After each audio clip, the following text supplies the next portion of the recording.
혹시 여러분 가운데 지금까지 살아오시면서 믿었던 사람에게 배신을 당한 분이 계십니까? 평생을 함께 하기로 하나님 앞에서 서약을 했던 배우자, 혹은 믿었던 친지나 혹은 친구에게 배반을 당하면 정말이지 그 충격과 상처를 극복하기가 어렵습니다.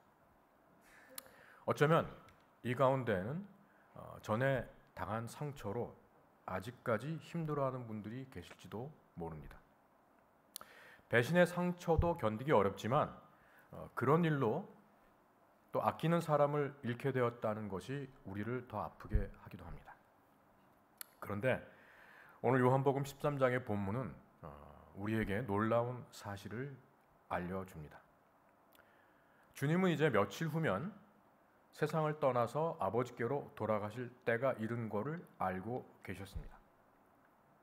마귀의 유혹에 넘어간 가룟 유다가 주님을 배반하고 스승을 은 30에 팔아 넘길 것도 알고 계셨습니다. 이제 겟세마네 동산에서 주님이 대제사장의 하인들에게 붙들릴 때 그 모든 제자들이 뿔뿔이 흩어질 것도 알고 계셨습니다. 그리고 베드로가 사람들 앞에서 3번이나 나는 저 사람을 모른다고 부인할 것도 다 알고 계셨습니다. 그런데 주님은 그런 제자들을 위해 유월절 만찬을 준비하셨고 그들을 위한 자리를 마련하셨습니다. 요한은 그런 주님에 대해서 이렇게 기록합니다. 유월절 전에 예수께서 자기가 세상을 떠나 아버지께로 돌아가실 때가 이른 줄 아시고 세상에 있는 자기 사람들을 사랑하시되 끝까지 사랑하시니라. 저는 이 말씀을 읽을 때마다 큰 은혜를 받습니다. 세상에 있는 자기 사람들을 사랑하시되 끝까지 사랑하셨다고 말씀합니다. 여러분은 지금까지 살아오시면서 누군가를 끝까지 사랑해 보신 적이 있으십니까? 연애할 때, 결혼식을 하고 신혼 때는 눈에서 꿀이 떨어지는 것처럼 사랑했는데 아이를 낳고 하루하루 버거운 삶이 지속되다 보면, 그리고 갈등이 생기다 보면 사랑이 아니라 의무와 체면으로 어쩔 수 없이 살아가는 부부들도 있습니다. 아마 여기는 그런 분 안 계시라고 믿습니다. 아무도 아멘을 안 하네요. 아이들이 어릴 때는 눈에 넣어도 아프지 않을 정도로 사랑스러웠는데 아이들이 장성해서 결혼하고 분가한 이후에 사이가 이상하게 소원해져서 1년에 한두 번 마치 의무 방어전 치르듯 대면대면해지는 관계도 있습니다. 심한 경우는 원수가 돼서 거의 의를 끊은 채 살아가는 부모와 자식도 가끔 있는 게 현실입니다. 누군가를 끝까지 사랑한다는 것은 연약한 인간인 저와 여러분에게는 결코 쉽지 않은 일입니다. 그런데 주님은 12 제자를 끝까지 사랑해 주셨습니다. 문제는 제가 조금 전에 말씀드렸듯이 그 자리에 함께한 12 제자들이 전혀 사랑스럽지 못한 사람들이었다는 사실입니다. 여러분은 그러실 수 있습니까? 이제 몇 시간 후면 나를 배반하고 나를 버리고 다 떠날 걸 아는데, 그리고 심지어 다른 사람들 앞에서 나는 저 사람을 안 적이 없다고 부인할 걸 아는데 그런 사람들을 사랑하실 수 있느냐는 말씀입니다. 아마 저는 그러지 못할 것 같습니다. 이 역겨운 인간들 내 앞에서 사라지라고 말할 것 같습니다. 당신의 가증스러운 그 거짓말을 더 이상 참을 수 없으니 이제까지 있었던 일은 다 없었던 일로 하고 다시는 우리 얼굴 보지 말고 살자고 말할 겁니다. 그리고 당신 앞으로 그렇게 살지 말고 주님이 당신을 용서하기를 바란다고 할 것 같습니다. 그런데 주님은 그 모든 사실을 알고 계셨음에도 그렇게 하지 않으셨습니다. 그들을 끝까지 사랑해 주셨습니다. 그들과 함께 빵과 포도주를 나누셨습니다. 그리고 저녁 드시던 자리에서 일어나서 겉옷을 벗고 수건을 가져다 허리에 두르시고 대야에 물을 떠서 제자들의 발을 씻기 시작했습니다. 당시 풍습에 의하면 손님이 오시면 하인을 시켜서 손님의 발을 씻어드리는 것이 예의였습니다. 건조한 지역에서 샌들을 신고 여행을 하면 당연히 땀과 먼지로 발이 지저분해질 수밖에 없습니다. 그래서 손님의 발을 씻겨드려서 여행의 피로와 또 먼지를 씻어드리는 것이 환대의 방식으로 여겨졌습니다. 그런데 발을 씻기 위해서는 손님 앞에 무릎을 꿇어야 했고 땀과 먼지로 범벅이 된 냄새나는 발을 손으로 만져야 하기에 그 일은 종의 몫이었습니다. 종들 가운데 이방인이 있으면 당연히 이방인에게 주어졌던 일이었고 종이 없을 경우에는 가장이 아닌 아이들이나 아내가 했던 일이었습니다. 그런데 주님께서 친히 종의 모습으로 제자들의 지저분한 발을 씻기 시작하시니 베드로가 사양한 것은 당연한 일입니다. 아니 주님, 제 발을 씻으시려고요? 절대로 그럴 수 없습니다. 그러자 주님께서 이렇게 말씀하셨습니다. 내가 너를 씻어주지 아니하면 내가 나와 상관이 없느니라. 그러자 베드로가 자신의 발을 씻어 주실 것을 허락했습니다. 주님은 이미 앞으로 제자들이 어떤 행동을 할지 아셨기에 그들의 발을 씻어 주심으로 그들의 허물을 미리 씻어 주셨습니다. 심지어 가룟 유다의 발도 씻어 주셨습니다. 그리고 이렇게 말씀하셨죠. 너희가 깨끗하나 다는 아니니라. 주님은 마지막 순간까지 가룟 유다에게 회개할 기회를 주셨지만 이미 마귀의 유혹으로 마음이 강팍해진 가룟 유다는 돌이키지 않았습니다. 어떻게 주님은 이런 사랑을 베풀어 주실 수 있었을까요? 아버지 하나님을 신뢰하셨기 때문입니다. 몇 시간 후 이 제자들이 주님을 버리고 흩어질 줄 아셨지만 오순절 성령 충만함을 통해 그들이 새로운 이스라엘, 하나님의 몸된 교회를 세울 사도로 세워질 것을 믿으셨기 때문입니다. 우리가 사도행전을 통해 목격했듯이 겟셋마네 동산에서 예수님이 잡혀가실 때 뿔뿔이 흩어졌던 제자들이 오순절 성령 세례를 받은 후 변화했습니다.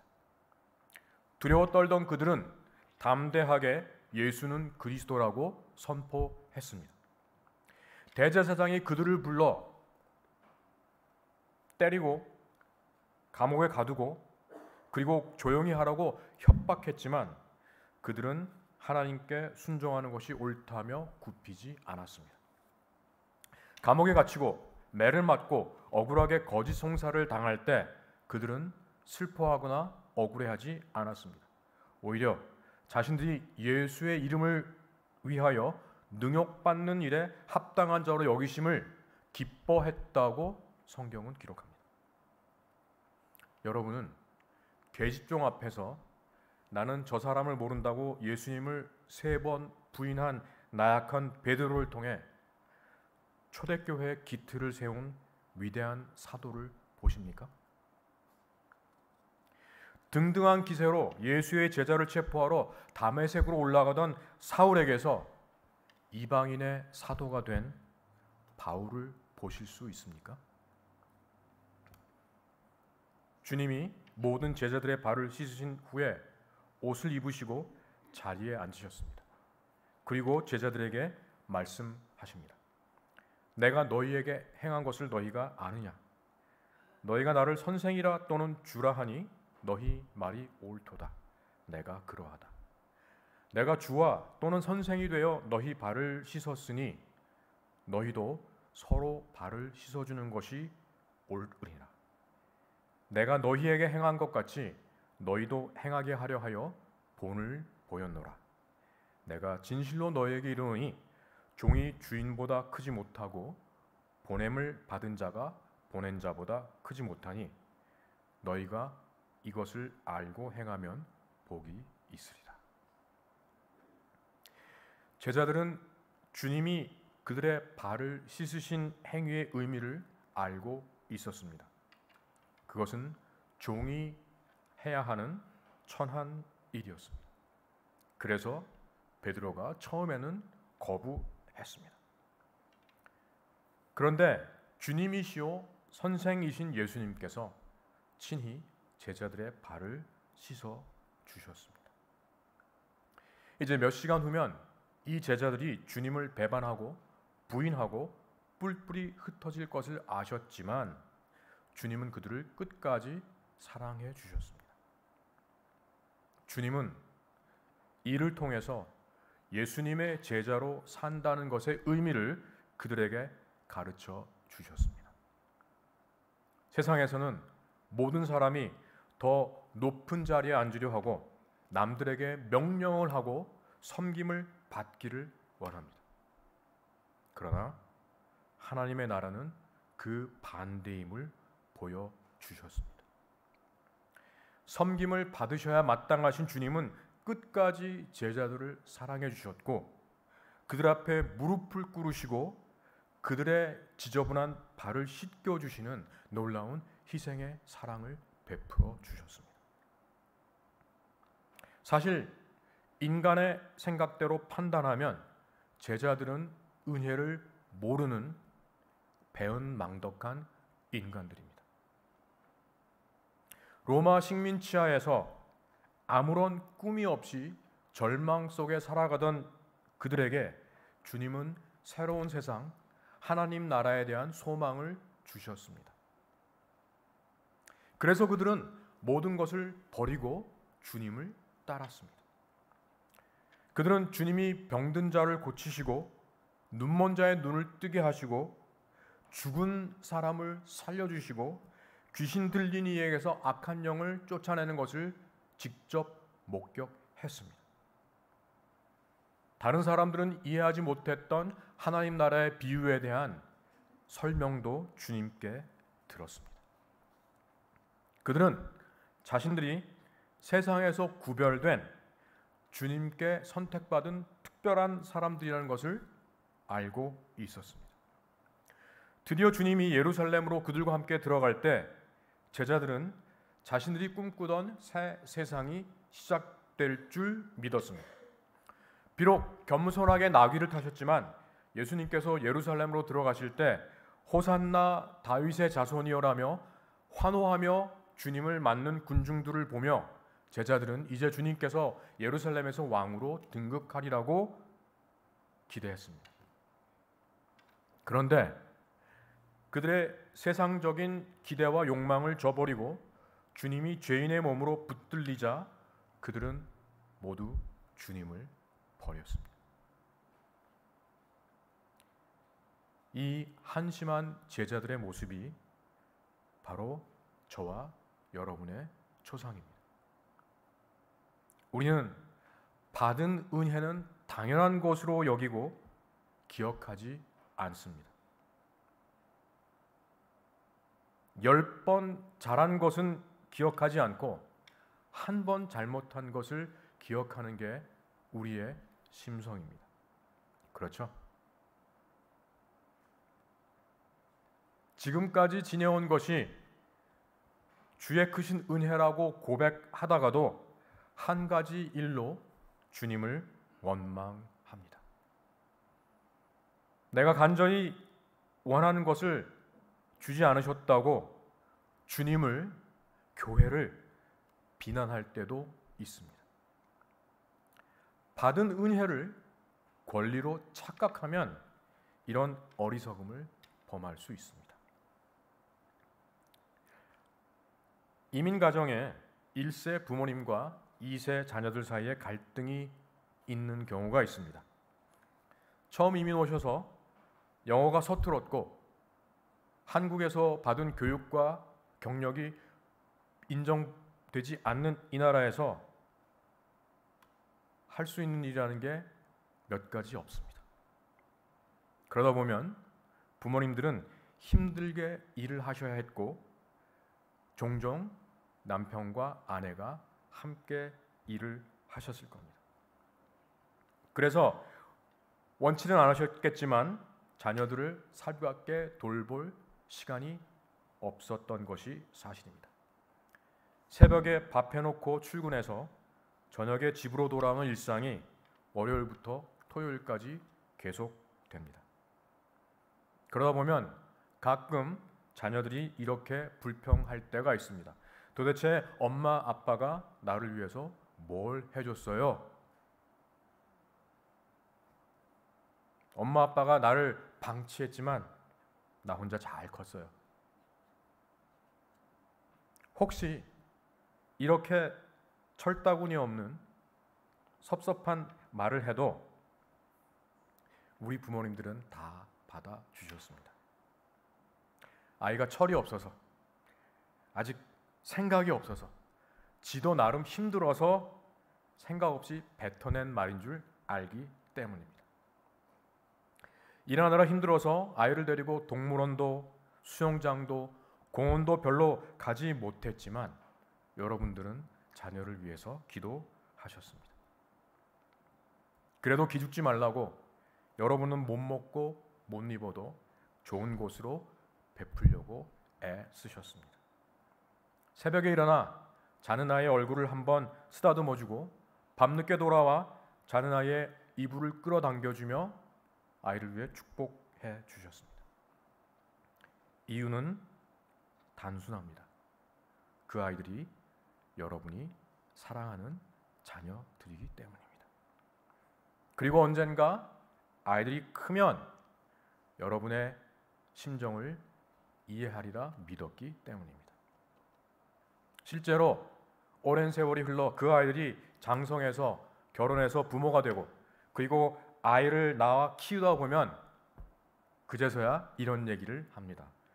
아버지, 어머니, 제가 애를 낳고 키워보니 이제야 엄마 아빠 마음을 조금이라도 이해할 것 같습니다.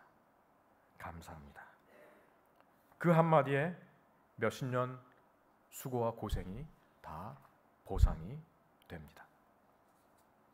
주님이 이 은혜를 모르는 괘씸한 제자들을 끝까지 사랑하실 수 있던 이유도 그렇습니다. 주님은 그들이 변해 위대한 사도가 될 것을 아셨습니다. 어쩌면 오늘 우리 그리스도인들에게 필요한 것은 우리를 사랑해 주셔서 우리 죄를 사해 주시고 구원해 주신 주님을 기억하는 겁니다.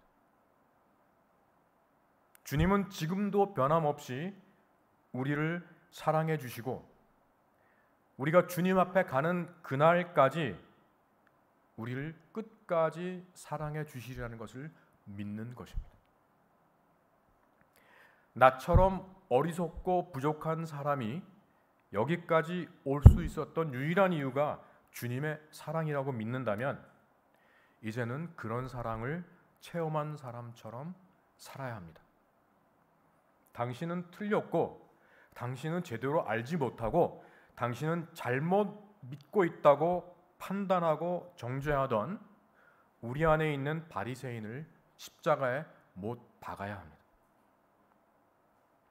나 같은 죄인을 끝까지 사랑해 주신 주님을 믿는다면 우리도 타인에게 너그러워야 한다는 말씀입니다. 오늘날 교회가 깨지고 골병을 앓는 대부분의 원인이 바로 사랑이 없기 때문입니다. 모두들 선생이 되어 내가 옳고 당신이 틀리다고 한다면 교회가 건강하게 세워질 수 없습니다. 그러나 나 자신을 말씀에 비추어 보아 나 같은 죄인을 아직도 사랑해 주시는 주님을 기억하며 서로를 섬기면 교회는 그리스도의 몸으로 굳게 세워집니다. 여러분의 교회가, 목양교회가 지금까지 은혜롭게 지내온 비결은 분명히 너희도 서로 발을 씻어주라는 주님의 말씀에 순종한 분들이 계시기 때문입니다. 남의 발에 묻은 먼지를 보고 지저분하다고 놀리거나 비난하는 것은 상대에게 상처를 주고 결국 공동체를 깨뜨립니다. 그러나 상대의 발에 묻은 먼지를 보고 무릎을 꿇어 깨끗하게 씻어준다면 공동체는 주님의 사랑으로 더욱 단단해집니다. 제가 여름에 썸머 캠프를 진행할 때 혹은 지금처럼 방과 학교를 운영하다 보면 아이들이 말을 안 들을 때가 있습니다. 말을 안 듣는 정도가 아니라 아주 대들며 저를 무시하면서 이 뻗대는 아이들이 있습니다. 사람의 생각대로 하면 이런 괘씸한 녀석들하고 쫓아내고 싶습니다. 그런데 그런 순간 주님은 그 아이들의 모습을 통해 제 스스로를 보게 하십니다. 주님이 보실 때는 저도 말 안 듣고 까부는 아이들과 다를 바가 없기 때문입니다. 아니, 곰곰이 생각해 보면 그 말 안 듣고 까부는 아이들보다 제가 아마 100배, 1000배 더 괘씸한 놈일 겁니다. 그런데 주님은 지금까지 저를 내치지 않으시고 붙들어 주셨고 사랑을 베풀어 주고 계십니다. 그래서 저는 지금도 저를 버리지 않고 사랑해 주시는 주님을 의지해서 그 모난 아이들을 보듬어 안을 수 있습니다. 가끔 시내를 다니다 보면 키 큰 흑인 청년이 저한테 인사를 할 때가 있습니다. 저 기억하세요? 그래서 미안한데 이름이 뭐야? 그러면 누구 이름을 대면서 저 옛날에 목사님 캠프에 있었어요. 그래서 이제 그 얘기를 듣고 이름을 보면 기억이 나는 경우가 있습니다. 그러면서 고맙다고 인사를 합니다. 생각해 보면 그때 정말 속 썩이던 아이였는데, 말 안 듣는 아이였는데, 아무것도 아닌 걸로 화를 내고 삐지고 그랬던 아이인데 이제 청년이 돼서 저를 보고 반갑다고 인사를 합니다. 아마 여러분의 삶에도 그런 사람이 한두 명 있으리라고 생각합니다. 말씀을 맺습니다. 사순절을 맞은 하나님의 자녀 되신 여러분, 이 사순절 기간 동안 주님의 사랑을 깊이 묵상하시기 바랍니다. 주님은 제자들의 발만 씻겨주신 것이 아니라 아시듯이 십자가에 달려 물과 피를 흘려 그 귀한 생명을 저희를 위해 주셨습니다. 그 사랑을 우리가 날마다 묵상해야 하는 이유는 내가 주님께 받은 사랑을 깨닫지 못하면 내가 남을 사랑할 힘을 얻을 수 없기 때문입니다. 지금 저와 여러분이 이 자리에 있다는 사실만으로도 우리에게 향하신 주님의 사랑이 얼마나 놀라운지 고백할 수 있습니다. 그렇지 않습니까? H마트에 가보시면 식당에 가보시면, 거리를 나가시면 아직도 주님을 모르는 사람이 너무나 많습니다. 그런데 우리가 무엇이길래 주님이 저와 여러분을 선택해 주셨는지를 생각해 보면 감사의 찬송을 올리지 않을 수 없다는 말씀입니다. 흑인 교회에 가면 종종 이런 기도를 듣게 됩니다. Thank you, Lord, for waking me up this morning. Thank you for putting my foot on the ground. I am alive. I am blessed. 주님, 오늘 아침 저를 깨워주셔서 감사합니다. 오늘 아침에도 제 발이 땅을 딛고 서게 하시니 감사합니다. 제가 살아있으니 저는 주님의 축복을 받은 사람입니다. 너무나 당연한 얘기인데 그 당연한 것이 가장 큰 축복이라는 겸손한 기도입니다. 주님은 우리를 구원해 주셨고 십자가에서 우리의 죄를 사해 주셨습니다. 그리고 여러분을 하나님의 자녀로 불러주셨고 그리고 이 건강한 신앙 공동체로 인도해 주셨습니다. 나를 위해 십자가에 피 흘려 죽으신 주님의 사랑을 체험한 여러분은 영적으로 성숙한 분들입니다. 그렇다면 이제 우리 주변에 있는 연약한 이들을 주님의 사랑으로 품으며 그들을 끝까지 사랑하기로 다짐하시기 바랍니다. 지금은 가시돋친 고슴도치 같고 입만 열면 불평과 불만을 쏟아내겠지만 그분들이 하나님을 인격적으로 만나 성화될 그날을 기억하십시오. 만삭되지 못하여 난 자 같은 나에게도 주님이 은혜를 베푸셨다면 주님의 은혜로 변하지 못할 사람은 없습니다. 주님은 제자들을 끝까지 사랑하셔서 그들을 사도로 변화시켜 주셨습니다. 주님은 저와 여러분을 지금까지 사랑해 주셔서 성도라고 불러 주십니다. 그 주님의 사랑을 기억하며 내 주변에 있는 이들을 끝까지 사랑하기로 다짐하시는 하나님 나라의 백성 되시기를 간절히 부탁드립니다.